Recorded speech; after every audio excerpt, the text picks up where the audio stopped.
Hello, everyone, and welcome to another thrilling episode of the Days Grimm. My name is Brian Michael Day. My name is Thomas Grimm, and who's joining us in the studio this week? Joining us in the studio today from the Midwest Hooligans, we've got player Nims, and then we've got GM Auston. How are you, gentlemen?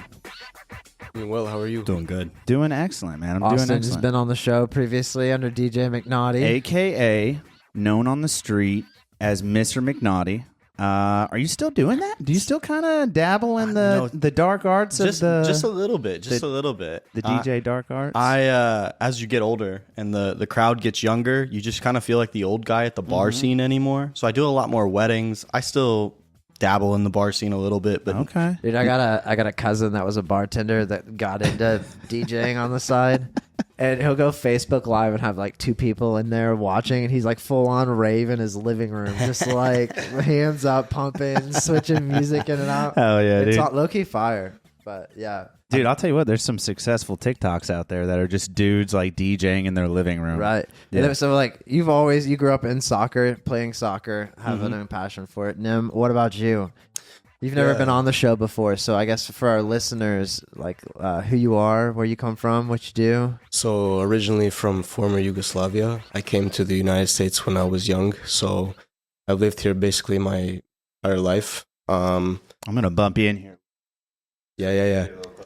And basically, I come from a strong soccer background. My father played a little bit in former Yugoslavia. So with that being said, I grew up on soccer, played my entire youth career, played for the local youth club here in Evansville, and then I went on to play in college as well as professional. Where'd you go to college? I went to Oakland City University, so locally, and then I was there for 2 seasons and transferred to Purdue Fort Wayne, Division I. Oh, and you played soccer up there in Nice, Fort Wayne. dude. Fort Yes. Wayne has a serious soccer program. People actually like other countries will scout players from like the Fort Wayne area. So Purdue Fort Wayne, is that still like Boilermakers? No, so Purdue Fort Wayne is separate from Purdue from University. West Lafayette. Oh, okay, Yeah, okay, yeah. okay, So okay.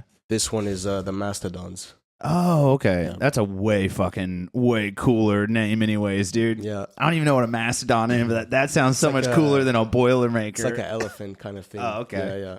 Damn, it sounded cooler. Now you're making it not sound cool. No, He was thinking like a megalodon. oh, yeah, that's what I was thinking of. So, Well, no, like soccer's huge in Europe. So like, well, I didn't necessarily grow up in Evansville. Like I was born here and then moved away. But like to me, I didn't think Evansville had like a crazy soccer scene. But then like coming from a European background, like everybody I know in Europe absolutely loves soccer. Mm-hmm. They damn near closed down the whole. When's like the what's the cup? The World Cup? FIFA Cup? yeah, the FIFA World Cup. Yeah. Yeah. Yeah, it's kind of a big deal, dude. Speaking of cups, by the way, shout out to, this is totally off topic, shout out to the Thunderbolts. They won the President's Cup. I want to get, is his name Cole Cece, the goalie? The goalie, yeah. Is he Cole? Yep. His brother also has a C name. He plays in the NHL. I want to get Cole Cece in here, and I want to talk fucking hockey and how they want, but here nor there. Congrats to them. But yeah, so yeah, Europe is like huge with soccer, like crazy. You guys literally like people get murdered at like in the stands at soccer games. Like they get violent. Like it's like a some Philadelphia places- Eagles game. Some places do. Depends which teams are playing, of course. yeah, like football in Europe is huge. Well, like the whole soccer world, like if you're into soccer, you're into soccer. crazy about soccer. Yeah. Like Yeah. your guys' roster, you said you have 45 players. Yeah, we've got quite a bit, yeah. What's the professional team's rosters look like? How many players they have? Just probably depends. Nim, when you were playing pro, how many guys were on our roster? So usually a pro team will have around 28 max, I would say. A pro team is about Yeah, 28 max. 28 max. And you've got 11 on the field, right? 11 on the 11 field, on yeah. the field at any given time. And then, so at the pro level, do they do? I can only relate to like baseball and football. Those are the sports I know the best. But like American football. But like, do professional soccer teams have like a practice squad or something? So like, with such a small roster, if somebody gets hurt or a couple people get hurt, You know what I mean? Do you have like backup guys you can like call up onto the roster like at a moment's notice and they practice with the team and everything? Yeah, most teams will carry, 28 is pretty standard. And then usually you'll have a lot of the bigger organizations will have like their youth side. So they'll have like a U20 team that they can pull guys from as well. Oh, shit. Okay. That's like your JV team. You kinda. If a guy's good enough and he's 16 years old, he'll play at the top level. But a lot of these teams will have their whole, like, they have academies that go through it. So you think of like they have their first team, they might have a little bit of a second team, but then it's like a U20 team, a U18 team, and on down the ladder. Yeah. So they can always pull guys up from that. And in America is a little bit behind in that. The European guys, these teams have a U23 team that they have players in. They'll have, they have a bunch of different levels. Where in America, some of our pro teams have it, but a lot of teams have just a first and a second team, and that's pretty much it. Damn. So dude. Nim, growing up, and like I assume soccer training is pretty similar growing up, but like position wise, what position do you play now? So I play the 10, which is attacking midfield. So basically, I would say the most creative player plays the 10. Is that like the sweeper or whatever, like the person that can go all around the field? No, go ahead. You can explain it. You're talking about the sweeper? Right. Sweeper is like a defender. Gotcha. Yeah. Okay. So did you always play like the 10 position, or have you played them all? Growing up, I played many positions, which is very good because when you grow up and you want to play in college or you want to play professionally, the more versatile you are, it means the more marketable you are in terms of, oh, this guy can play multiple positions. We want to bring him in rather than bringing a guy who can just play one position in. Did you always look at it that way? Like, what was the most marketable? When I was younger, I didn't look at it that way, but you start to understand as you grow older that, the more skills you have, the more positions you can play, the more time you're going to get on the field. Let's say you have another player who plays the same position as you, but the coach prefers him. Doesn't matter. I play another position. You can put me there instead. Yeah, put me on defense or whatever. I feel like a lot of athletes look at it that way, like especially like in the collegiate level, like in football, like American football, like players will most likely play both sides of the ball.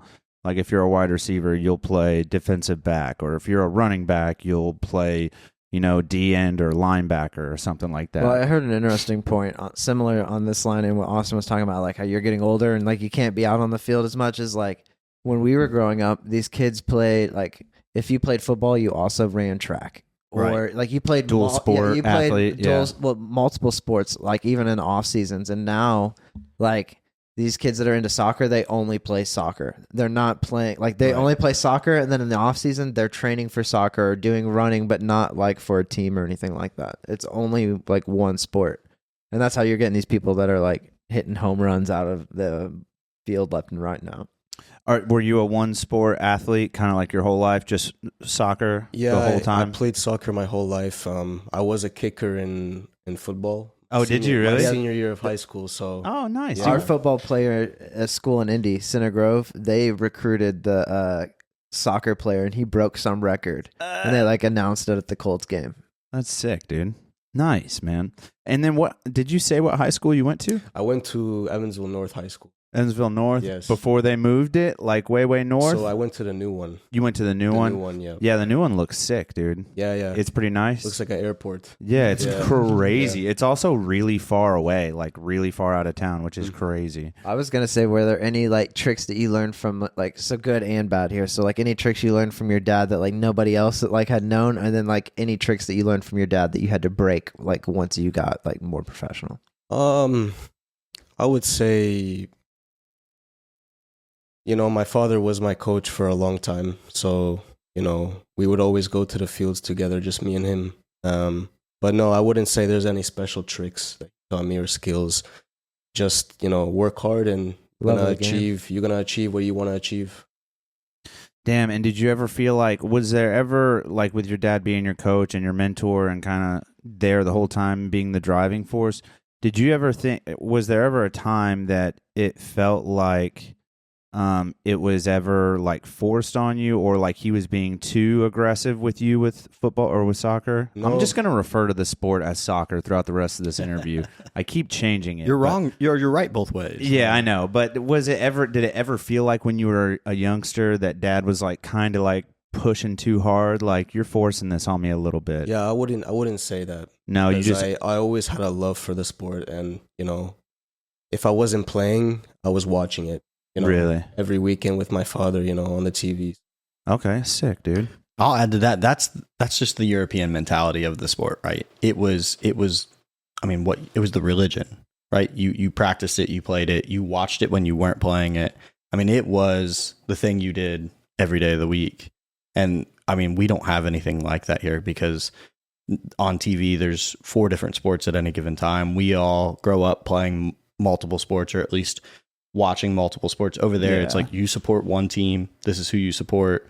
That's who you watch. And that's all you eat. You eat, sleep, breathe it. That's it. I mean, It's one sport. I mean, maybe in some of these countries, like there's basketball or something like that, but it's mainly spring league, summer league basketball. Yeah. Well, what about like Austin for you, like having to teach people from all these different backgrounds that like culturally probably are like at an advantage to the sport? Man, I say I learned so much from the European guys. We've got a really good group of European guys, either from Ireland, England, Nim's from Serbia.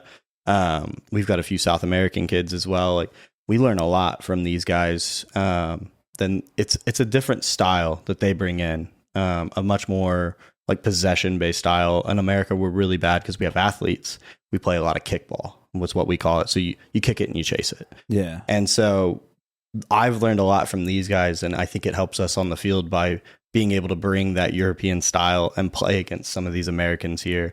But yeah, I mean, trying to get all the different cultures together is tough sometimes because you've got an Irish guy yelling at a Serbian guy, and he's yelling at a Trinidad and Tobago center back, and everybody's trying to be on the same page. So trying to get everybody on the same page, we talked about it earlier, is the pieces of the puzzle, right? When all the pieces of the puzzle communicate and everybody's on the same page, I mean, it looks great. But a few of those pieces are on different pages or yelling at somebody in a different language, and next thing you know, we're all fighting. I was going to ask that. So, like, you've been here your whole life. Your English is very good. Yes. You definitely have an accent. So you're bilingual? Yep. Yeah? Yep. And what do they speak in back home? Serbian. It's just Serbian? Yeah. So you definitely have an accent, so I can tell. And kudos to you for being a dual linguist, I guess. Bilingual. I barely know like 9 words in Spanish. You know what I mean? So like you're crushing it. So hats off to you. But like, is there like when you get some of these guys fresh off the boat, like an Irishman or like a fucking, I don't know, like somebody from the African continent or something? You know what I mean? Like, are language barriers like an issue with like coaching and like, you know what I mean? Like, how do you get around that? Definitely. I mean, part of the struggle we have is I only speak English. So, right, like trying to get everyone on the same page. But the nice thing is a lot of these guys come over here, and when they're over here for school or work or whatever reason they're over here, they already speak fairly good English. Okay. Even the few African guys we have, they speak really good English. So it makes it a little bit easier because it's kind of a universal language. And the concepts of soccer are the same everywhere. So you can kind of talk to a guy and be like, hey, with a whiteboard. Yeah. And exactly. We have a magnet whiteboard that we use to talk to guys and positioning and things like that. Fuck yeah. So that's perfect. We can work through a lot of the language barrier by, I say, talking sport, right? And we honestly kind of skipped over how Midwest Hooligans came. Last time you were on, you gave us a shirt. I actually realized I was wearing the shirt this morning before I changed it into my Steve Jobs attire. Yeah. But that was like what was it before? Tri-State or like the soccer? It was like an athletics group that you were a part of. I mean, we're still part of the youth organization, but the Midwest Hooligans are a brand new entity we created. And how long ago was that? So we started in 2020. Technically, the idea came through in 2019. Okay. And this is at USI? Well, I was already out of USI, but we built it through USI alumni. Guys that I played with at USI when I was out there, we built it with those guys. So it's not like USI students only? No, definitely not. Actually, at this point, I think we've only got like 2 ex-USI guys on the team now. It's really grown away from the USI guys, and not by anything we've done, just naturally the international kids at like Oakland City and Brescia and some of the other guys that live down in Owensboro. We have a couple guys that come over from Louisville. Those guys hear about the team and want to be a part of it. So we've grown more from just away from the USI guys. How did you guys even come up with the idea? Like, I mean, were you guys just like at the end of college, and you were like, we want to keep playing, or what? How did Midwest Hooligans proper like even come to life? Sure. We graduating college, we didn't really have anywhere to play. You had to go away to play. They didn't have like a city rec league? There was a city rec league, but you can only win that so many times playing the 35-year-olds that have families and beer bellies. Hey, slow down there, bud. I'm there with you. All right. Now. I'm 35 and I'm still pretty athletic, all right? But I will say, like, in like Indy, they have like these, like, all these churches had like these community centers that like you could pay like a fee, and they had like a soccer field right in the middle of it, and it was like indoors, so you could play year round. Whereas like out here, I don't know if any indoor soccer. Yeah, there's a couple indoor. There are a couple places. Metro, and then there's a place called CMTC. Those are the two indoor facilities. But even then, Metro's only got a few leagues. They're not super competitive. So a group of like current or right out of college guys would run a league over there. I'm pretty sure my uncle, who passed away recently, who was also in the infantry, he built Metro. The Melmar Properties, I'm pretty sure, built that building. Well, I was gonna say too. So, like, when you're leading a team, are you going in and like helping them like nutrition wise and like hydration and like with workouts, or how in depth does that go? When it started, we were just a group of guys trying to play. Right? Yeah. 4 years ago when we got this started, I mean, we were just a group of guys really just trying to play. Now at this point, we actually have a strength and conditioning coach. We have a girl named Sophie who's she's in her master's program and PT at UE. And so she gives the guys a whole packet and she's at every practice, works with the guys on how they can do things better. They can always reach out to her. But when it first started, it was just me and a group of my buddies, and we're like, hey, we're going to go play soccer on the weekends out of town and try to win some games. Now it's a lot more official. Hell yeah, that's sick, dude. How long have you been with the team? So this is my first season with the team. Gotcha. Yes. And when did the season start? What does the season look like? How does that work? So we play it's called the United Premier Soccer League. They have a spring and a fall. We just play in the spring season. Okay. So tryouts were in January. Then preseason goes all the way up to March, like mid-March, and then we started playing games late March, and then it goes all the way through June. So how do you find players like Nim? You know, you're 4 years in now. Like, how do you recruit? How do you get the word out? You try to get their phone numbers. You try to reach out to them on Instagram, Facebook. We have a tryout, and we want guys to come to that. But guys like Nim who have pro experience, I mean, we find out he's in town, find out he's coaching somewhere. We try to talk to him. Hey, this is a great opportunity for you to play, to still to stay active, to still play at a fairly decent level. We work with guys' schedules. So like we practice at 8:00 at night so he can work a regular job. All that stuff. Our games are mostly on weekends. We only travel to like Nashville, St. Louis, Indy. We travel fairly close. Well, that's not bad. So we don't have to go too terribly far. So guys can still like live a normal life and play with us on the side. But what age did you go pro? So I went professional right after college. So right after I graduated from Purdue Fort Wayne, I signed for a team in Michigan. Cold. And what was the team in Michigan was the Mastodons, right? No, that was the college. The team in Michigan I signed for was the Michigan Stars FC. That's right. And how long did you play with them? So I played 1 season with them, and we actually won the league championship in my first season. So damn. First professional season, first professional trophy. And so you guys get an actual trophy for those? It's not like a ring or... Yeah, we actually did get a ring for that. Really? Yeah. That's sick, dude. And then, so, like, when you get to Michigan, right, playing for the Stars FC, like, were you getting a good amount of playing time, or were you kind of, like, behind a lot of guys that had been there for a while? So I would say the first season was a little inconsistent. There was spells where I had a lot of playing time, and there was spells where I didn't play as much.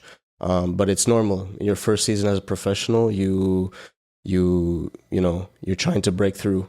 You're trying to keep your place in the team, and soccer is a very competitive sport.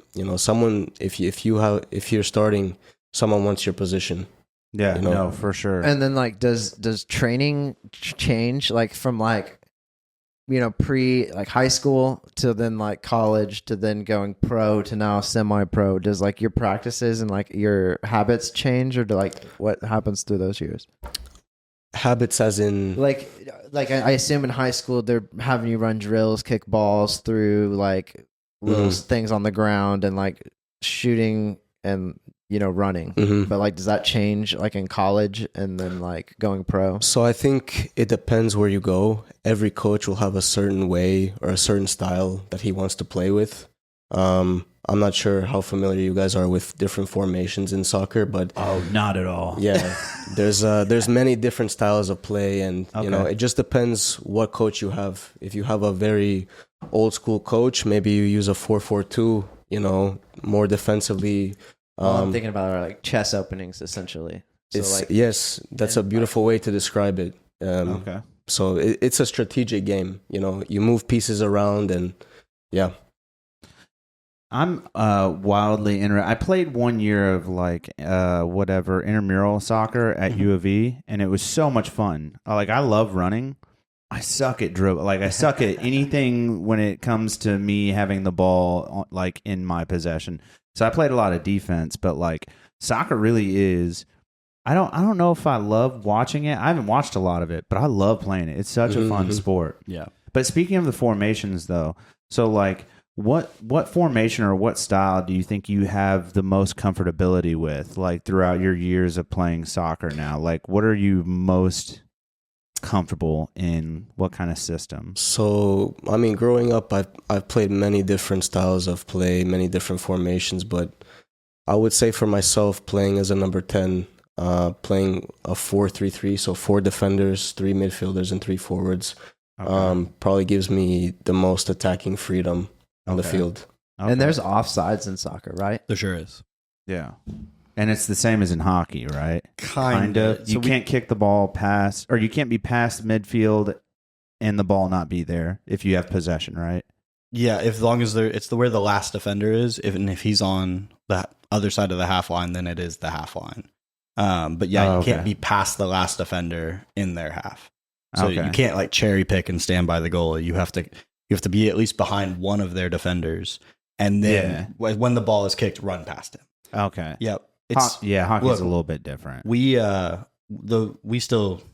rule changes and stuff, and next thing you know, like nobody understands it, and I'm convinced some of these refs still don't know the offside rule. I would like to take a side tangent here.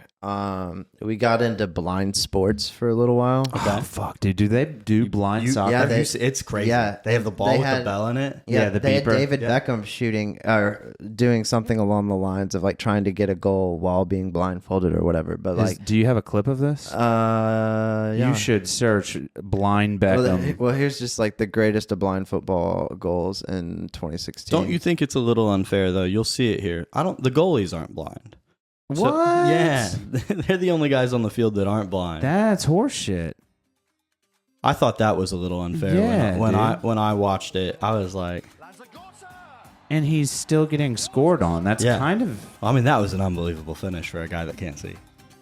That was a really good finish for a guy that can see. They have a different feeling. Yeah, and the goal is so much smaller too. This is crazy. Like. I didn't know, like, Nim, if you'd ever, like, practice running down, dribbling blindfolded, or have you ever tried anything like that? I never tried that before, but I'm sure that it wouldn't look too good. What is some of the craziest shit you've ever done for training? I'm assuming you being on a pro team, being at a D1 college, being at a smaller college, now being, like, pro-am. Like, have you ever, like, traveled to go do something? Like, I went to Alaska to like learn dribbling on top of a iceberg or something. Did you ever do anything crazy like that? Nothing crazy like that. It's very simple. If you want to play at a high level, you need to be very fit. So you need to be able to run for a long time. What do you do to help? Like, I don't enjoy running. Brian enjoys running, and like he relates a lot of it, I think, to music and being able to like zone out and just go. Is music huge for you? I see all these athletic guys that got like AirPod Pro Maxes, you know, and it's like, man, you're spending $600 on some headphones. You better like not take those off ever. And I feel like you never see them out in public without them. They should let you play with those headphones, huh? Right. Yeah. That's what like when we were training for a triathlon, and I was like, I was training with headphones in, and then I found out that like you can't have headphones in when you do it, and I was like, what? Yeah. It's kind of frowned upon. But like, so is it mainly music for you, just to like go in terms of motivation? Yeah. I mean, if I'm running, you know, I will throw on some headphones. Yeah. But what do you do on days where you're just not feeling it? You gotta force yourself to go, because those are the days that matter, you know. Because you know, if you get to pick and choose which days you want to work hard and not work hard, you know, you're not gonna get to where you want to go.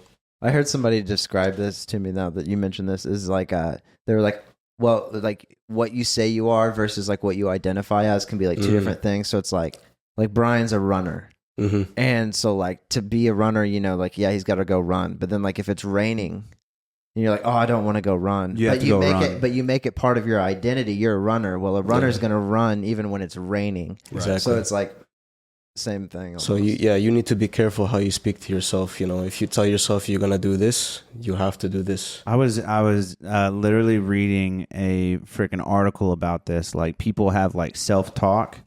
Like when you get in your car and you're going to work and it's like 5 a.m. or whenever it is you go to work, and if you're driving behind the steering wheel, a lot of people will be like, "Man, I'm tired." Like they will say that out loud to themselves in their car, and it's like, yeah, now you are tired because you are identifying as tired. And people have that weird self-talk all the time. Like they'll talk to themselves and be like, God, I'm so dumb. God, I'm fucking stupid. You know what I mean? And so like literally that's a really good point. Like what you say you are, I mean, your body will like react to that. So like just say that you're not tired. You know what I mean? I am Steve Jobs. Yeah, exactly, dude. You are Steve Jobs. Right. The only time I don't run though is when there's like ice on the road. Because you will get fucked up if you try to run on the ice, dude. For sure. But yeah, no, for sure, man. So I was gonna say, like, how important is breathing? Like, as an American, we don't learn how to breathe right. Yeah, like, no, a bunch of mouth breathers. Literally, that's what I was gonna say. Like, we all are mouth breathers. Not anybody in this room. Me sometimes, yeah, for sure. Yeah, for sure. But I was gonna say, like, was that like, were you always like focused on like just those small micro, you know, like nose breathing only, water, like, or did you have to learn all that? So there's definitely techniques that you can do to increase your endurance. I mean, you are running for 90 minutes, but it's not continuous running. It's run, jog, sprint, walk, you know. So I think it just depends on the kind of training that you do. Do you do mainly like heart rate zone training? Usually I'll emphasize interval training. So I'll sprint, run. I'll run very fast for a few minutes and then put it down a notch and then go again. What is the duration of like, what's your average training session, right? Like, let's say not in season. So you're not worried about like if you pull your hamstring or something, but like what's an intense workout outside of season for you as far as a run goes? Like distance wise, what's that duration look like? For distance, you know, I usually go by the minute. So I'll do like a 30-minute run. Okay. But in that 30 minutes, you know, how fast can I go for a certain amount of time? Yeah, how much ground are you covering? Okay. Is it different like training, you know, like 30 minutes, like it's different, you know, wearing tennis shoes and running on a track versus like cleats? Like do you do both? Like train for both? Yeah, I mean, obviously a treadmill can only get you so far. Yeah. You know, there's a difference between being fit and being soccer fit. Because you know, in soccer you're turning, you're going different directions, so treadmill is only one way, you know. So are there any tricks you learned while playing American football that you transitioned to soccer? I wouldn't say so. No, I wouldn't say so. Actually, speaking of, while we're on cardio, dude, who's that crazy UFC fighter that like knocked Diaz? The one that's still fighting. Yeah, Nate Diaz. Nate Diaz, not the brother Nick, but Nate. Actually, his brother does it too. But so both really. Are you familiar with the Diaz brothers in the UFC? Yes. So like both of them are extremely fit. They don't have their bodies don't look like it. They don't look you like know it, what I mean? But they are extreme. Their cardiovascular game is just through the roof. And Nick Diaz, the one that's fighting, Nate Diaz was in an interview and he was talking about his preparation, and he does like different cross training things, and he actually does triathlons, and that's one of the things he does. So like, you know, if he's not training for a triathlon, he's getting ready for a big fight, he'll do like 6 miles in the pool, like just on a Tuesday for no reason. And the pool is very... Do you do any kind of cross training like that? Do you do cycling or pool work or stuff like that? So if I had access to a pool, I would definitely use that to work on my cardio. But it's crazy how tough swimming is on your cardiovascular system. It's wild. Yeah. But do you do anything though? If do you do cycling or anything, or like just running? Just running. Yeah. Most of your cardio game. Exactly. Okay. So Austin, are you doing like for like all these different cultures? Like, there's got to be like, do you do like a culture day where like each culture brings something from like? I feel like that would be a way to build like community. I mean, we definitely could. We haven't done anything like that yet. I think our season ends up being so short. I mean, by the time that the guys start to really build camaraderie and stuff. I mean, some of these guys go home because they're here for college and they're like they don't have housing or things like that. But I mean, I think the biggest thing is like, it's cool to see these guys work together. Cultures that have never like really interacted before. Yeah. A lot of these guys get to work together. And especially as an American, not every day you get to go out and hang out with a bunch of British guys and Eastern Europeans and South American dudes from Trinidad and like all kinds of we call them bullshit. the Island Boys. The Island Boys. What's funny though is like, you know, like I don't play sports, but like I have like an online community of people from all over the world, and you learn like different phrases. Like the European guys, they might be like, "Oh, I'll wet you up." You know, it's like, I'll beat you up. It's like wet you up is like a fight or something like that. We had a guy call another guy a Brussels sprout the other day at training, and I had to ask, I was like, why are you calling him a Brussels sprout? He goes, nobody likes Brussels sprouts, so I don't like him. And I was like, all right, that makes sense. Okay, but bro. I went home and I was like, I had two guys yelling at each other, and another guy called another guy a Brussels sprout. And I was like, she's like, what'd you do? I was like, I was just trying to figure out what was going on. I was just trying to get frame of reference. Dude, I love like the Canadians. They'll say like a tilly. That's a fight. Oh, really? Yeah, they say we're going to have a tilly. It's a fight. I think that's a cool... You ever seen the show Shoresy? No, but I've seen the other one that started Letterkenny. Shoresy's great because they have all those like phrases and stuff that the Canadians use. Yeah, dude. And it's so funny to hear them talk. We deal with a lot of that. We have Trinidad and Tobago speak English, but it's not English. You can ask them. These guys speak a different language. And you ask them like, what'd you say? And they're like, it was English. How do you not understand? I'm like, it's not. They're like, it's a dialect.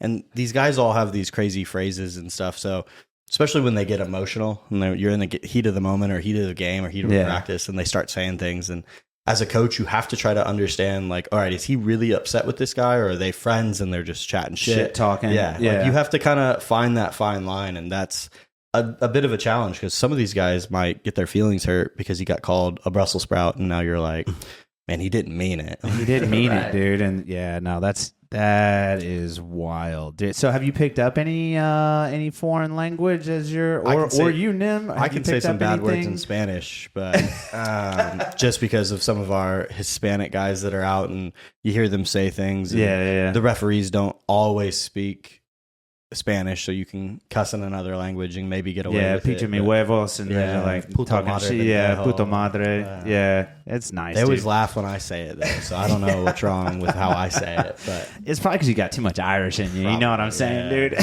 What about you, Nem?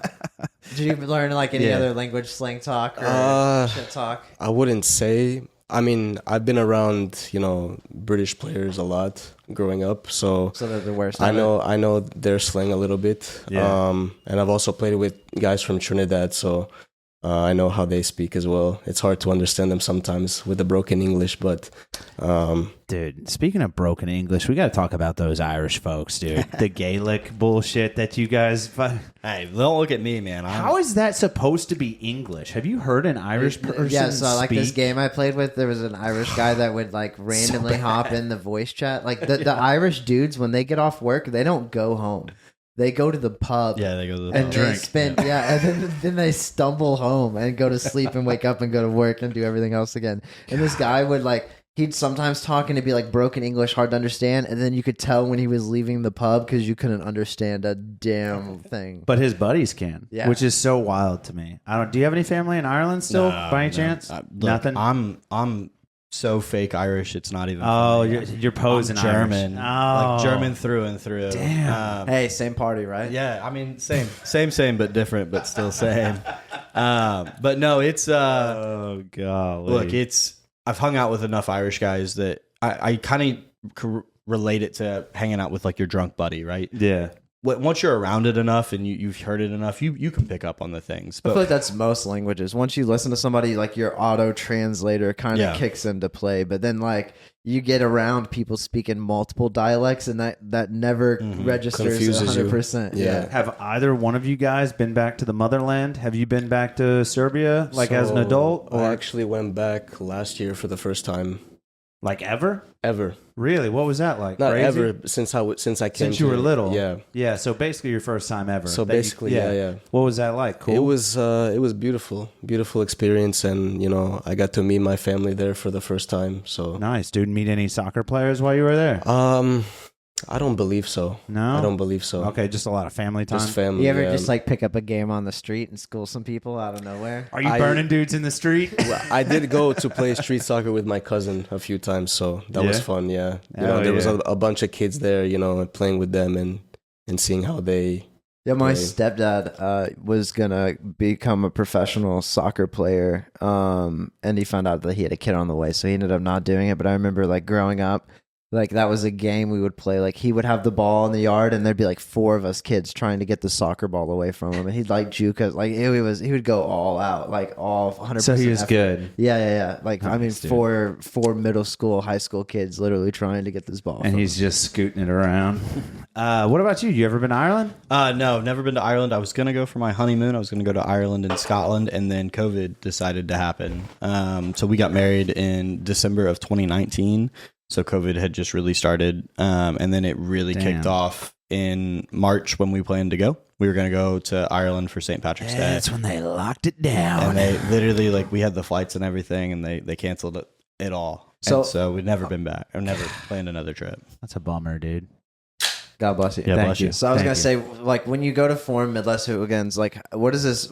Is this so, like, the pool league here in Evansville, like, you can make a pool league team if you, like, pay and get your whole team put in, and they give you, like, a packet. This is how you start your team and all that. Is it the same sort of deal? Similar. We had a little bit different path to just starting a team. We had a lot of the players already playing. We were playing local, Hispanic Sunday league here, and we were doing really well. Okay. And we kind of wanted to make that jump to the next level because we knew we had a decent group of guys. We just didn't really know how to go about it. And so we kind of did some research, and we the biggest trouble that you run into is having a facility to play at. You could find sponsors and fund the team, but you got to have a facility to play at. Yeah. So we worked with a local youth club. Back then it was called Indiana Fire Academy South. Now it's called Indy 11 Academy Spirit. They've just changed names this year. But it's the same organization. Same amount of syllables. Yeah, it's a lot. It's a mouthful. Both a lot of words. Yeah. You would have think they would have dumbed it down a little bit. So they do just local, that's their official name. They just call it FC Spirit here locally. Okay. Nice. I like that. And then so we partnered with them when we got started to be able to use some of their facilities. So we were playing at, it was called EVSC soccer fields over there behind where Robert Stadium was. That's where all the high schools played. It's still the exact same as when I went to high school here, when Nim went to high school here. It was all still the exact same. They haven't updated anything. Now we've partnered with Gable Soccer Complex and Deaconess Sports Park out there off North Green River Road. So we play all our home games and practice everything out there now. I'm trying to think where that one's at. North Green River. You keep going all the way out past like Schnooks and everything. Keep going, and it's on your left. It's like a huge. They built it out. There's like a bunch of softball. Oh, it's past the car wash. That's way out there. Yep. Yeah. Because I've played not disc golf. Ultimate. I've played Ultimate out there. Same thing. Same place. We just play on the very first field. Okay, sick, dude. Those are nice fields, man. Yeah, it's a nice spot. We're really lucky to be able to partner with them and get to use that facility. Great parking, just like cool people. Like a lot of people go out walking there and they bring their dogs. It's a really nice spot. So is there only 11 games in a season? For us, yes. Now that doesn't include the conference playoffs or if we win the conference tournament, the national tournament.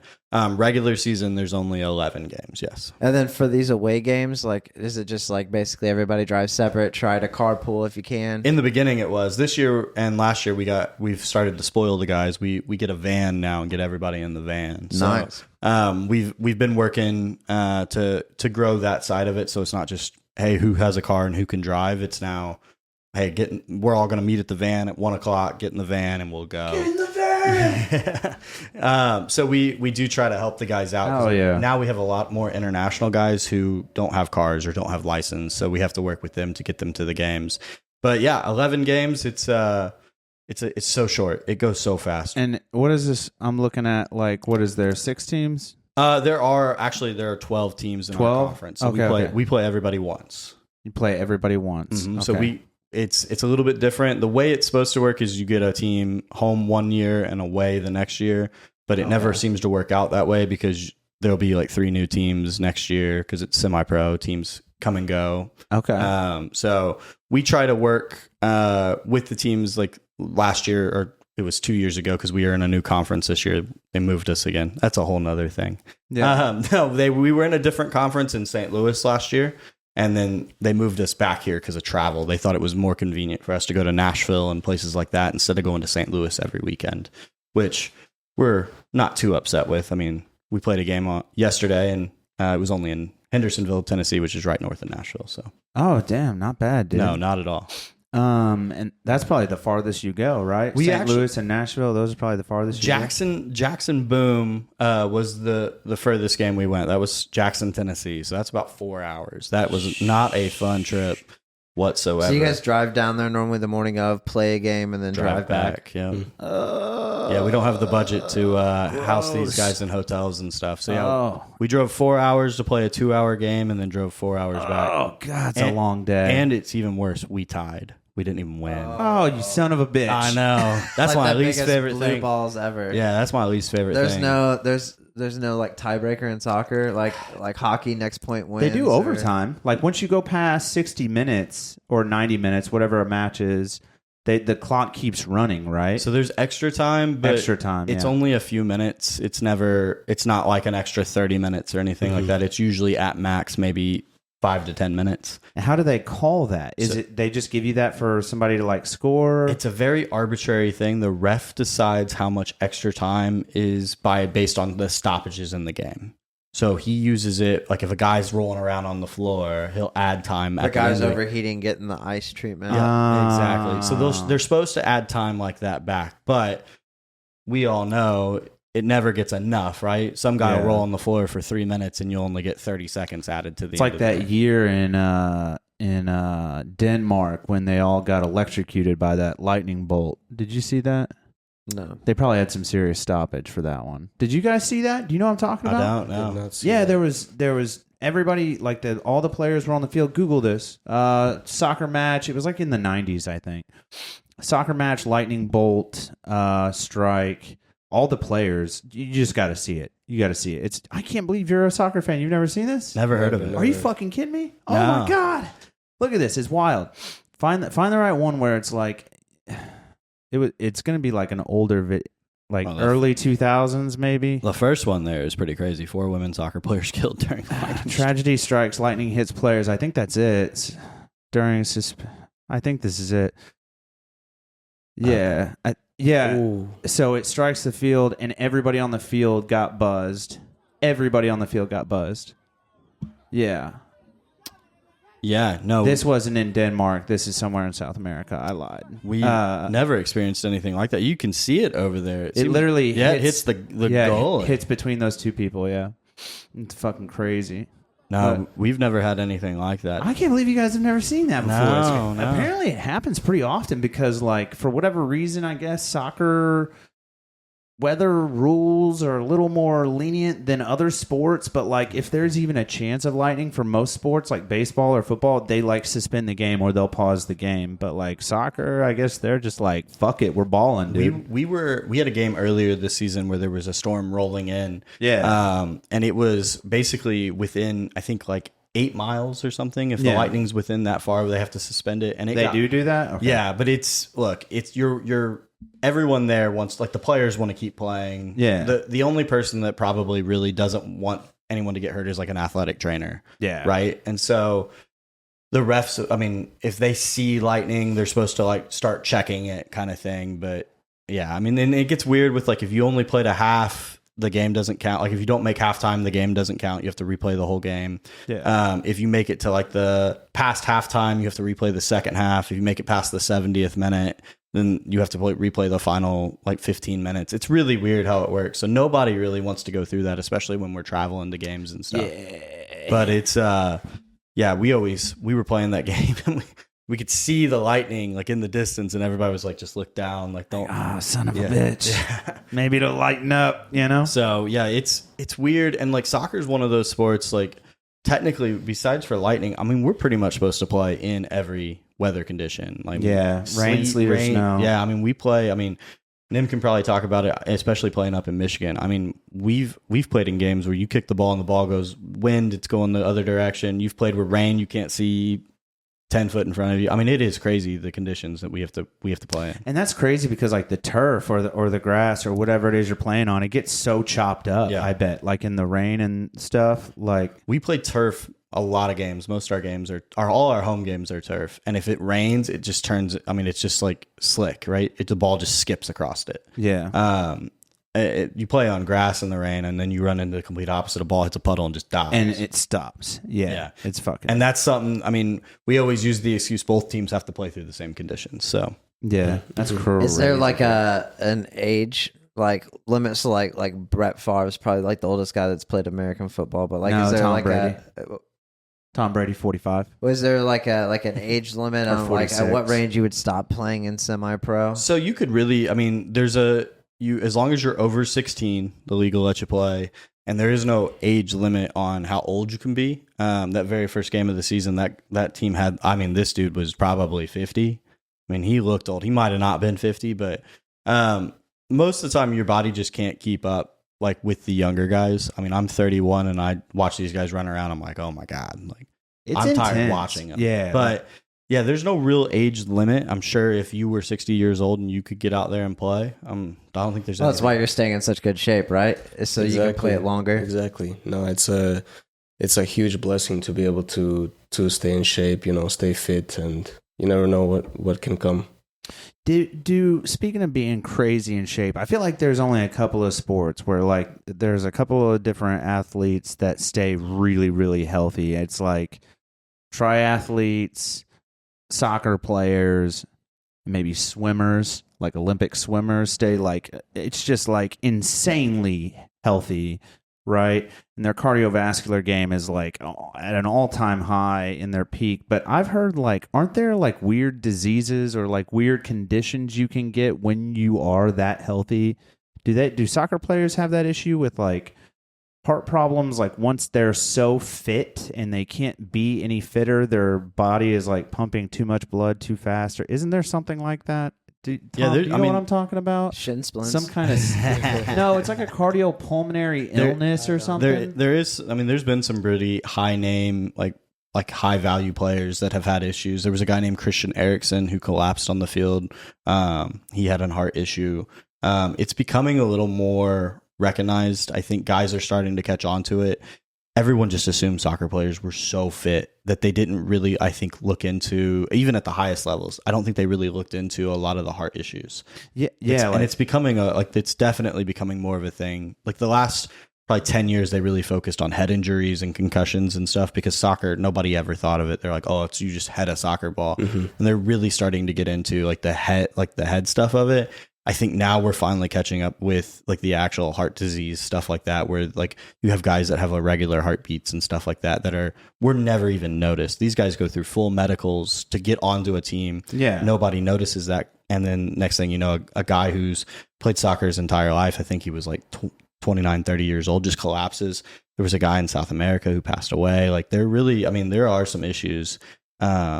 But it's, again, I think it's something that just wasn't really getting diagnosed or recognized. Yeah, there's something to be said. Like when you make your heart so strong, the muscles in your heart so strong from always running and sprinting and jogging and moving and being that fit, and your blood pressure gets so low and your capillaries and shit, your arteries, they're not working like they should because the heart's pushing this shit through so fast. I mean, I just feel like it's like a recipe for the top tier folks, like it's a recipe for disaster for sure. You definitely need a right balance. You can't go 7 days a week in the gym, wherever outside, running. You know, you need to maybe take it easy 1 or 2 days and low impact days or something. It's pretty crazy. I know there's been triathletes like that have collapsed, and those guys get it bad. I mean, 3 different sports, and you're moving as fast as you can. It's crazy. I don't know, man. It's also important what you do outside of, you know, your nutrition, your sleep, your stress levels and things like this. How did you become aware of like all that? Like, was it from like training and like schooling and like basically people being like, hey, like you should, you know, watch your, like, when you signed up for college, were you like, oh, I got to take like biology just to learn how to like run all this efficiently? Or like, what was your process on that? No, I think it's more experience based. You know, you grow up and, you know, when you're younger, you don't realize that this Diet Mountain Dew is not going to help me on the field. You know what I mean? So, you know, it's a trial and error kind of thing. You know, you try this, it doesn't work. You try the next thing, it doesn't work. But I think just living a healthy lifestyle is just so important. I think a big thing that rolls into that as well is where you go. Some of these schools have so many more resources. Oakland City doesn't have like a nutritionist on staff where USI does. Some of these bigger schools have so many more resources and so many more opportunities for these guys to learn about their bodies, where when I went to Oakland City back in the day, it was, I mean, there was a coach who knew soccer and he didn't pay attention to what we were doing outside of soccer. No one was following up with us. So basically, I mean, I was eating Lucky Charms every day and nobody was telling me that was not the healthiest thing for my body. So Irish of you. Yeah, right. I know, right? I had to pick the Lucky Charms. I could have said anything. And you went Lucky Charms. You would have never known. I could have said anything. Yeah, Fruit Loops, anything. Of course I'm going to catch it. That's my job, dude. No, but then that being said, so speaking of USI, I know that their basketball team recently has just shifted into the D1 realm. Athletic programs. I was going to say, is all of their sports are D1 now? Yes. So including the soccer team. That's correct. Nice, dude. It depends on how you look at it. Some sports were really ready to switch. Basketball being one of them. Basketball were ready. was very ready. I think baseball was pretty ready as well. They just won a chip the year before we went D1. They won the D2 chip. Yep. So some of these sports were really ready to go. Yeah. And some sports, it's a lot easier to make that transition. Soccer was tough, and they're still dealing with it a little bit. They haven't been as successful at USI. I think they've only won 2 games they've won 2 games each year the last 3 years. Yeah. So it's been a little more of a challenge just because the soccer program had a good D2 program, but when they tried to transition to D1, some of those guys didn't transition. And then now you're struggling to get these guys to come in. And then with all the transfer stuff that goes on at the college level as well. NIL is a huge deal. Exactly. And I bet USI is not handing over the most money. You know what I mean? So it's really easy for these kids to transfer. It's really easy for these kids to not stay committed to a program. Yeah. And so what happens is you get a good class in, you don't have a great year, half your team leaves. So now you're having to build a new roster again. And that's the struggle that USI's had a little bit. Do they play like 11 to 12 games a year as well? USI, I think college season is anywhere between like 15 to 18. It's a little bit longer. They also will play multiple games in a week. Yeah, so it's a little bit tougher. Pros don't. Pros is a game a week, right? It just depends. I mean, some levels are just a game a week. Some teams will throw in a midweek game. It just depends on. Wild. Do you guys ever study like the other teams' tapes? Oh yeah. We watch a lot of film. What's really cool about our league is they require the games to be streamed. So a lot of the streams are very different. Well, levels of quality. We're just now talking. How do you stream them? Yeah, we have all our games on YouTube. So we actually have our next game is Sunday, May 4th. We pull them up on YouTube, put all our games on YouTube. We have a fairly good live stream that we try to produce and put out there because not only is it good for us to get the game out there for people to watch it, but it's good for these young guys to get they have film of their games and stuff. There you go. Yeah, so we would just go to the Midwest Hooligans channel on game day and click. There's just going to be a live feed. There'll be a live feed of the game. If you just search Midwest Hooligans, usually it'll pop up. We usually have it about 30 minutes before kickoff. It goes live. But yeah, that's a way for you to, if you're busy on the weekend when we have a game. Most our away games are streamed in different places. It just depends on where the team puts it out there. Like some are on Facebook, some are on YouTube. Damn, okay. But we try to get all our games out there so that way our guys can have that filmed so they can use if they want to get recruited somewhere else. But that's huge. That's huge. It's been really awesome to be able to get it out there and be able to have it available. We maybe put too good of a product out there because teams can use that against us as well. Yeah. But at the same time, like we're using everything at our resource to try to find anything we can about these teams because at our level, you only get to play them once. Like we just try to figure out what we can. Sometimes you get it right, sometimes you get it wrong. Well, your guys' attire is like on point. Like these shirts you guys are wearing are made very nice. This scarf you brought us is made like super nice quality. A big thing we try to do is we try to give the guys the best experience possible. We know that it's not a pro. We're not pro, right? We're not paying these guys to be here. Some of our guys have to pay to play to be on the team. So we try to give them the best experience possible. We don't have the budget to go get $200 tracksuits from Nike, right? So we have a supplier from China that we've worked with for the last few years now. We'll see how the tariffs and stuff work out because we got all our stuff in before that. Yeah. But we have a Chinese supplier that we can get stuff fairly inexpensive and we can get the guys some really nice gear. My wife also makes a lot of our stuff that's like the team wear stuff. So like the coaches polos and things like that my wife makes. Sick, but yeah, we try to give the guys the best experience possible. And one thing we can do is give them some decent gear to be able to wear. And not only do they feel good about it, but it also represents the team well, right? So people can ask, who's that?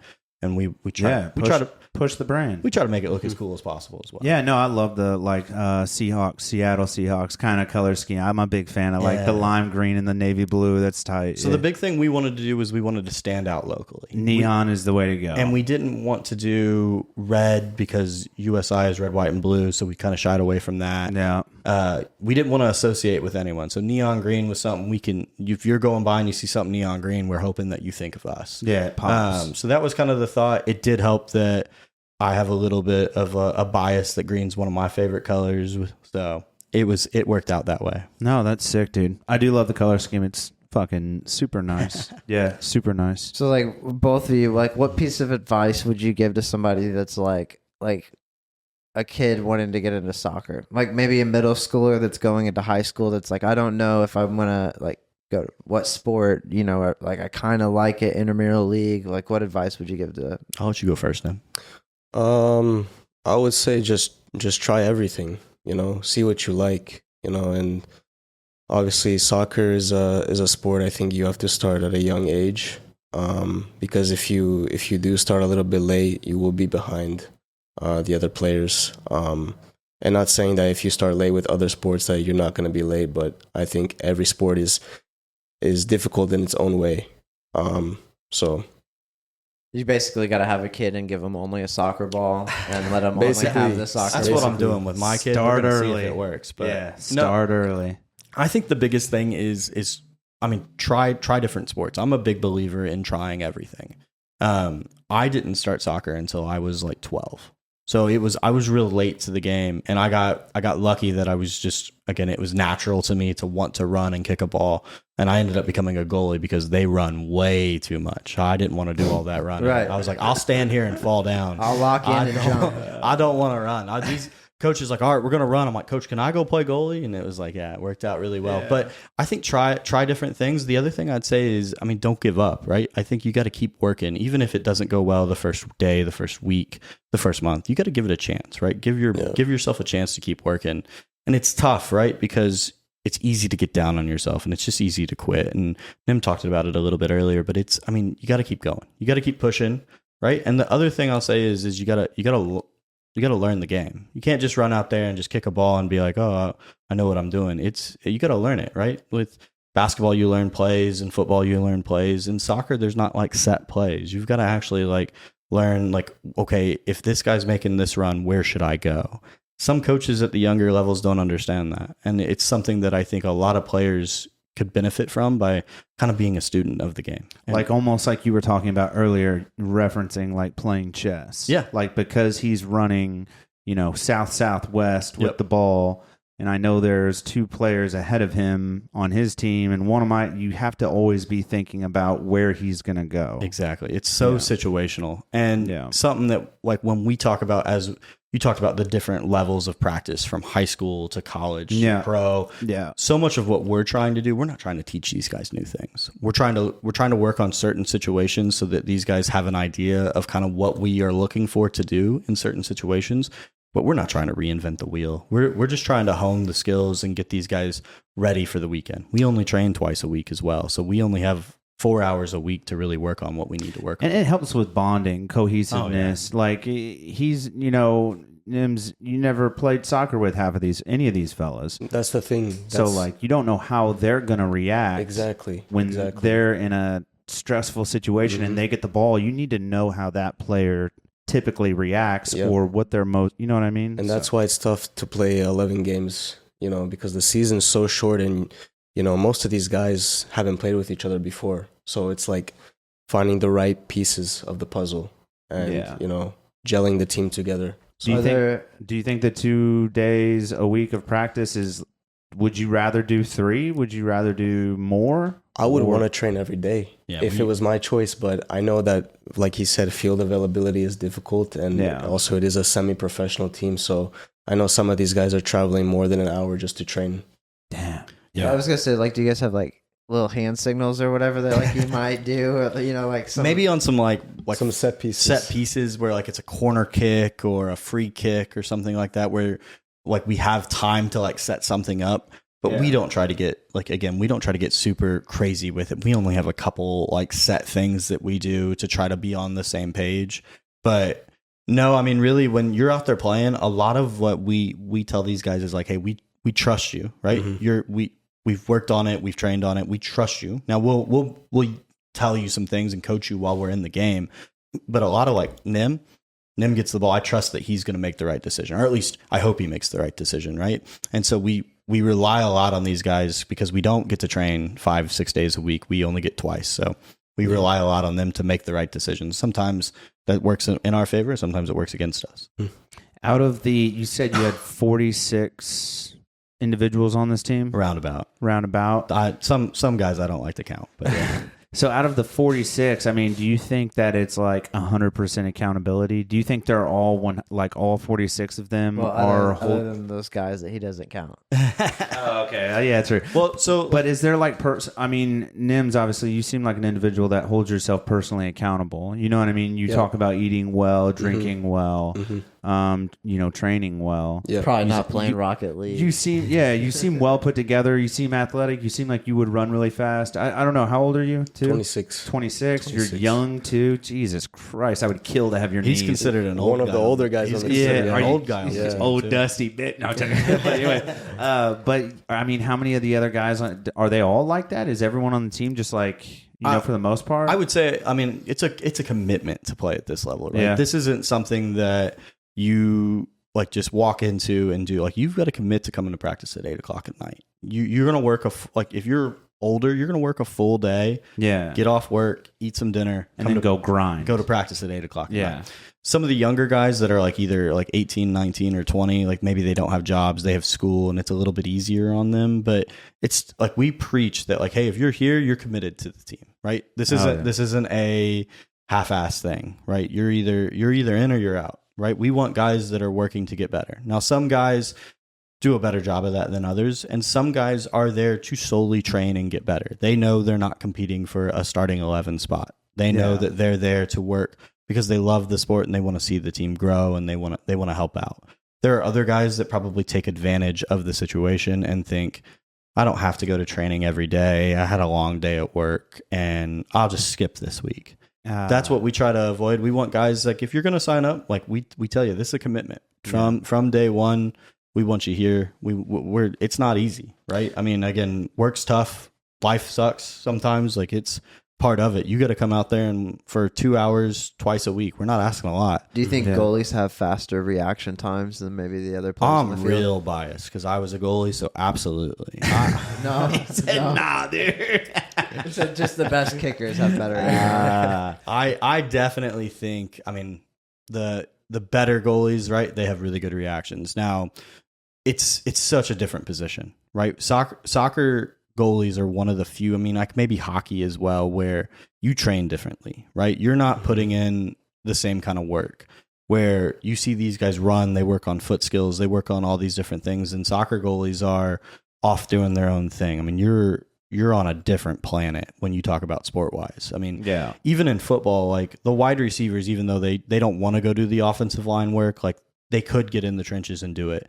A lot of these field players don't want to touch a goal, right? They don't want anywhere near being a goalie. That like it's a very different position in a team sport. But I mean, obviously I'm a goalie. I was a goalie. I'm biased. I think goalie is one of the toughest positions in any sport possible. It is, man. Those goals are huge, and the average dude is only 6 foot tall. You compared it to hockey, and I'm like, the goalie in hockey is the size of the goal, and like the get away goalies in hockey pads. are like 5'8". They're like the smallest guys out there. Yeah, I don't know, dude. Goalies. So do you share like a special relationship with your goalies on the team? Do you have like that extra bond because you've played that position for so long? I'd say so.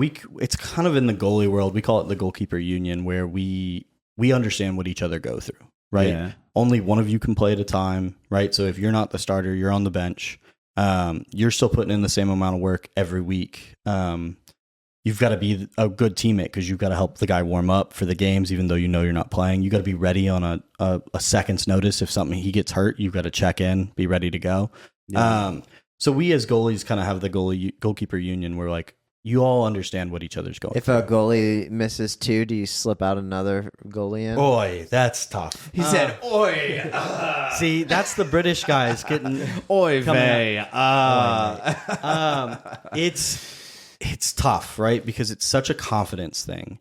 And a lot of times I'm the last person I'm going to blame is the goalie. Barring that it like went through his hands, hit him in the face and goes in the goal. Like I'm usually not going to blame the goalie. It went through 10 other guys before it got to the goalie. Yeah, I'm usually going to yell at somebody else. Yeah, that's true. It's hard to pull somebody at 2 goals. I mean, barring that they are absolutely having a shocking day and it's really like it's tough on them.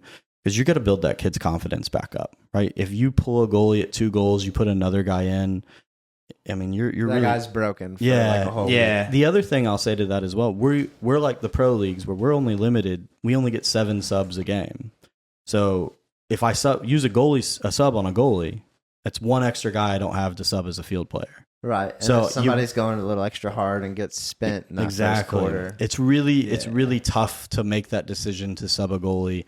Barring, again, an emergency or something like that. Because a lot of things, again, a guy might miss 2 goals, but then be a hero the rest of the game. Something we always talk about in the goalie world is you could make 10 saves in a game and get scored on once, and everybody's going to talk about that one time you get scored on. Forwards, I'll miss 10 shots, score 1, and they're a hero. They get celebrated. They're in the newspaper. Oh, yeah, they give them a statue. Exactly. So it's so situational.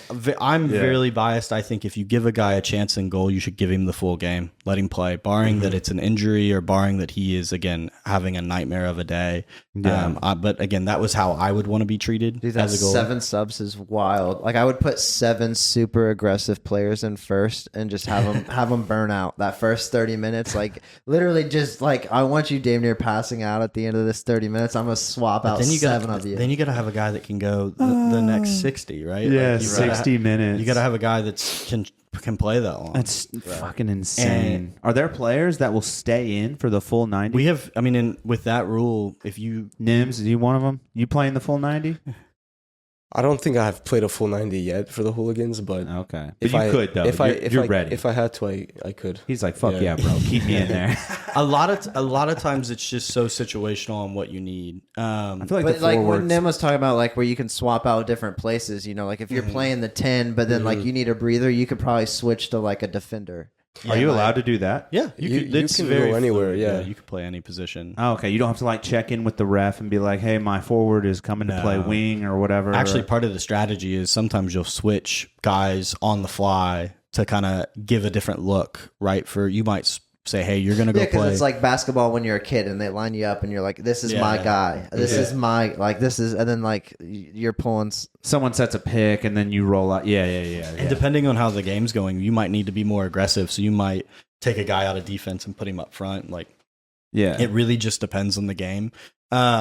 We get 3 guys, well, 4 technically if you count the goalie. 4 guys have to play the full game. So usually the goalie will play the full game, and then 3 other players. Like we have to make that decision of we need 3 guys to play 90 minutes. Right. Yeah. 245 straight. Like, for sure, I'm letting you know that's not me. That is not me. I'm getting subbed out after 30 minutes for sure.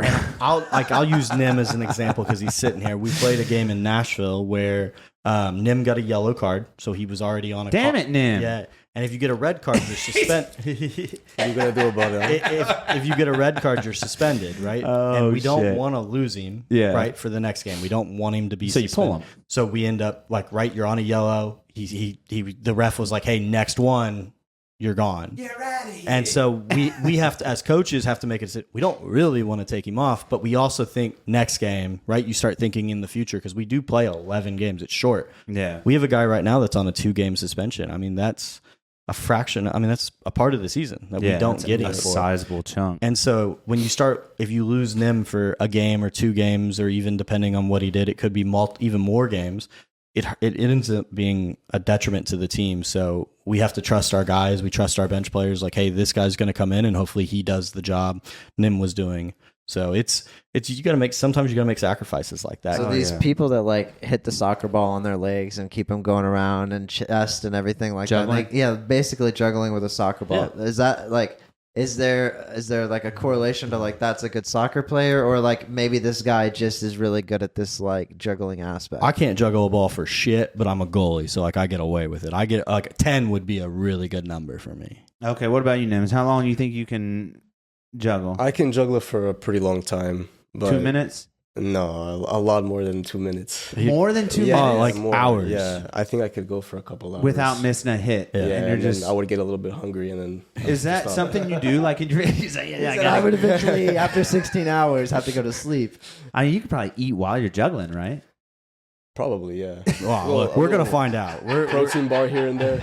Dude, if you do it, send a clip in. I want to show it to the world. Are there boasting rules? So like Chad Ochocinco, if he were to go play soccer and like pull a Sharpie out and sign the ball. Like, look, fun fact, Chad Ochocinco plays, it's called TST, right? It's the soccer tournament. It's $1 million soccer tournament. He played in it last year. Does he showboat in it? Oh, yeah. Tries to. Does he get like in trouble? Dude, some of these soccer showboating, I feel like, is what started it in football. Oh yeah. Yeah. No, so jogo bonita is what it's called. It's a Brazilian term, and it is literally something beautiful. Yeah, the beautiful game, right? Beautiful game. Yeah. Beautiful so game. It's literally like their whole mentality is like the tricks and the fun and like making it fun to do these things. And so you'll see these guys that are standing on a ball and they're doing all the tricks and stuff while playing. Like it's just part of their culture. What about like celebratory? Do you guys get in trouble for celebrating like too much? As long as if you get a goal and your whole team is like sliding and doing cartwheels and like, as long as it's not like derogatory and it doesn't take forever. Really. Are there anything like in football? They're banning all kinds of celebrations now, especially in the NFL. You can't do the sniff anymore. Did you hear about that? I've seen that. You can't do the sniff. You can't like teabag. You can't do like a bunch of certain celebrations. You can't do like the gun thing. Yeah, you can't do the gun thing anymore. It has. I mean, there's a few things I know. In some countries, certain things are banned. Like there was a guy in England a few years ago who he was accused of doing drugs, so he acted like he was doing a line on the field. That'll so get like, you. The sheesh. Yeah, some of that stuff. The sheesh. Some of that stuff gets like you can't do, but it's pretty much. I mean, like as long as you're not doing anything too derogatory or like you gotta. In some of the European countries, they have some things where you can't do some hand gestures because it means something against another culture or something like that. Yeah, okay. Got you. But soccer, you can get away with a lot of stuff. Is pretty much as long as it's not racist. Yeah. I like that. I like that a lot, actually. So, I feel like teams should be able to celebrate however the hell they deem necessary. That's one thing that, like, if they did that, like, brought back just crazy celebratory stuff, I would watch sports more. Like line dancing in the NFL. Like do you remember line dancing in the 90s? Yeah. The guys would get in the end zone and they would like kick their leg. I love that shit. I love now it's more of that. Somebody scores a goal in hockey and somebody's figure skating, you know. So I'm big on all the like the European guys call it shithousery, like the talking shit. And I like as long as it's not. You Wright's modern day rivalry. I was a Memorial guy. I thought you went to Wright's. Well, Wright's Memorial. Wright's Memorial, same thing. Yeah, you guys are just everybody hated us anyway because we won everything. So it was one of those things where I was in on it. I loved it. I was all about it. Yeah, there was. I mean. Maybe I was too arrogant and cocky, but like I'm still a big fan of that kind of stuff now. That's a big thing with competition, though. Like when you stand up next to another gentleman or lady or whatever, and you're going to compete against this person in this one thing. I just feel like it shows you who works harder. Like you earned that. You should know be able. I should be able to say like I'm gonna beat your ass. Like I'm gonna destroy you right here. Like I should be able to say what I want because that just feeds the competition. That fuels the fire. I'm all for it. Yeah, me too. Nims, you talk a lot of shit. I try my best not to. Oh, damn! You're just kind of a quiet, like silent killer. I try to be calm on the field. You know, silent killer. Yeah, I feel like some people, like if you're a big shit talker, like you can almost just as easily get tilted the other way. Yeah, like you may have a strong front, but as soon as they hit that one chord, they're gonna turn that screwdriver. As soon as you're going to get roasted. See, Nim would be one of those guys that like I would hate playing against because he wouldn't engage with it, right? He wouldn't talk to you, and I was always talking shit to people all the time. So I was a goalie, so like you got near me, you were in my house, right? Like it was now time for me to talk shit. Yeah, and the guys that wouldn't engage with me would always piss me off more because I'm like, why do you think you're so good? Right. Next thing you know, he's out there with a blindfold on. Yeah, I don't know, dude. Stay tuned. We're gonna get Nims out there to play some blind soccer. I don't know, man. So, what's one of the biggest things you've learned? Or, I mean, I guess either one of you guys. What have you learned in your soccer career thus far? Because you've been doing it for a long time. How does soccer relate to real life? Yeah, what are one of the great key question. learning things that you've taken from soccer? What has it taught you? Definitely collaboration with other people, and I think. Soccer has taught me that it's so important to be able to work with other people. And, you know, it's not just soccer. It's like anything you do in life, any job that you get, you're going to be working with somebody. So, I mean, that's really the biggest takeaway for me. That's huge. Yeah. That's a huge life skill to have. Yeah. Like collaboration is huge. What about you? Starting this, becoming the player, owner, proprietor, GM, now just GM? Like, done it all. What have you taken away from this? I think the biggest thing that I've learned is that it brings so many people together. The sport brings so many people together. It's crazy to see, even in our community in Evansville, how many people care about the sport. Our first game, we had almost 300 people out there. Fuck yeah. Yeah, it's awesome to see the community that gets behind it. And this year especially, we've really gotten some support from the community to do some more things and be a part of things like this, where before, like, no one really knew we even existed. But it's crazy to see, especially you talk to these other guys and to the community that's around it, around the sport, and how many people like are willing to help and be a part of things. Like we have interns and we have volunteers at games and stuff that are there just because they love the sport and the community behind it. I just think that it's crazy that a sport can bring that many people together. It really is a universal language. I mean, sport is like love, dude. I mean, it's just the one thing language that nobody can agree on the name of. Yeah, I mean, football, soccer, whatever. It just depends we Americans have to be a little different, right? Yeah, whatever. Yeah, you know, whoever invented American football is kind of a dick for calling it football because like soccer was already a fucking thing. You know what I mean? So like that dude's kind of a turd.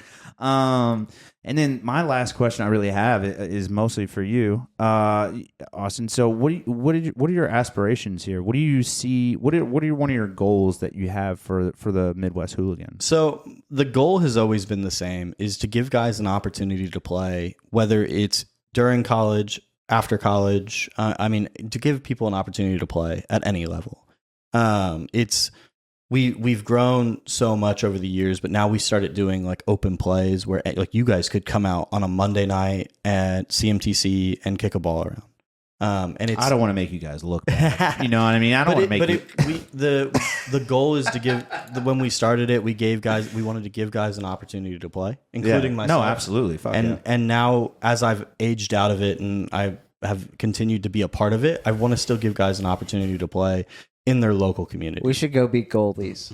You could have the whole team try to score. I'm too short. I'm too short to be a goalie. We can split it in half. But you get the left side of the goal. I get the right side of the goal. You could both be in goal and make some content out of it. Oh, dude, I didn't think about that. We could be double goalies. Yeah, we'll give you some gloves and everything. Are they like the big Mickey Mouse gloves? Pretty. They've gotten a lot thinner over the years. Damn, I want the big ones. I've got some big ones. I want some fucking welder's gloves. You know what I'm saying, dude? Hey, you can wear whatever you want. The number one foam fingers out there. Dude, I don't know, man. But the goal has always been to give guys an opportunity to play locally. It's amazing that there wasn't an opportunity before, right? So now guys have this opportunity to continue to play. And eventually we want to get to a point to where it's not just spring. It's spring, it's summer, it's fall. There are other opportunities that we're going to try to grow into. With your roster size, I don't know how you wouldn't be able to. Yeah, and that's, I mean, we had a point this year. I mean, if there was a second division, we could have put a team in. We probably would have. The league just hasn't gotten to that point yet. Well, soon enough. And we tell people all the time, like, hey, this is a project. It's not something that's going to get better or perfect overnight. This is year 4. We're having a good year this year, but we're still trying to grow it. It's the foundation's built. We're still trying to build off that foundation now. And so we just, again, trying to give guys an opportunity to grow, trying to give the community something that they could, again, people love the sport. The sport's only going to grow, especially with the World Cup coming to America next year. Yeah. The sport is going to explode. I mean, you're going to have kids it's going to be in front of everyone for 4 months. I hope so, dude. So it'll grow, and we want to be a part of that locally. We work with like places like Hardigans downtown, where again our fan section is called the Hardigans Hooligans, right? Like, we work with people like where the soccer community is, and so it's so fun to be a part of that side of things. But again, the main purpose is to give these guys a good experience. You're giving back to the sport you love and the town you love. Absolutely. So Nim, like, what keeps you going? What keeps you playing soccer? We normally ask what was the darkest moment along this journey, and you don't have to talk about it. Mm-hmm. We care more about like what keeps you going, what keeps you out there on the field, what your keeps motivation. Like when you're done with the sport, I assume you're going to give back too. So like, what keeps you in the sport? Yeah, I guess there's always that little kid inside that still loves the game and, still wants to be a part of it. But I would say just staying fit for me is a big thing. So I think the Hooligans gives me a good opportunity to do that. Awesome. Yeah, dude. Yeah. Shit, yeah. Last couple minutes is all you guys to give shout outs and whatever. We're going to cue some outro music. If you want to, I'll click through these tabs as we go through. Yeah, so dates, events, people you want to shout out, things, places. Absolutely. So biggest thing that we want to shout out is we've got 3 home games left. Starting this, depending on when this comes out, the first one is May 4th. Then we go May 17th and then June 7th. Hopefully we play well enough that we get to host a playoff game as well. Shit, yeah. But again, the biggest thing is getting people out to that. We wouldn't be right if we don't shout out the youth club that we're partnered with that gives us a lot of opportunities. Nim and I are both coaches with them as well. Hell yes. That's that Indy 11 Academy Spirit or FC Spirit locally. And if you can't catch one of these games, check them out on YouTube. Check our socials are going to be our biggest thing. It helps us grow. It helps. We put everything out there. So follow us on Facebook, Instagram, YouTube. We have a TikTok as well that we're trying to grow. But social media at our level is a big thing. It gives guys a lot of opportunity to get their pictures and stuff out there, and we're trying to grow that stuff really well. But main thing that again is come out, see a game. I mean, we try to give a really good experience at our home games. We get to serve alcohol now. We get to serve beer and sick, at our games. So you can come have a beer, come watch your local soccer team. Shit, yeah. And we have smoke bombs we set off. We play music. We have an announcer. We try to do it right. Try to give the guys a good experience and try to give the fans a good experience as well. We have kids come out to the games. We do stuff with them. So if you got any kids you want to bring out, we always have like a youth soccer night and stuff like that. But it's a blast, man. We try to give people a great experience at the game. So we always just recommend come out and see what it's all about. So 3 home games left, and I believe you've got 4 away games. Correct. Yep. 4 away games left. So guys, again, if you want to watch them, all those links are in the description. So go to their YouTube channel if you're trying to watch an away game. Will the away games be streaming on YouTube? It just depends on the team, but they'll follow us on Instagram. We'll always post. You'll always announce We'll always put our link to our away games on our Instagram. Where to stream. Yep. And if you can't make it to a home game, definitely get on their YouTube channel, Midwest Hooligans, MW Hooligans on YouTube, man. Check them out there. All those links in the description, man. I can't thank you guys enough for your time. Seriously, really appreciate it. Pleasure to meet you, Nims. Good to see you again, sir. So I guess this has been another thrilling episode of the Days Grimm. My name is Thomas Grimm. My name is Brian Day, and then this has been Nims and Austin. Yeah. Nim, sorry, not Nims. Nim and Austin. Thank you so much, guys. Thanks for having us. Thanks. Bye.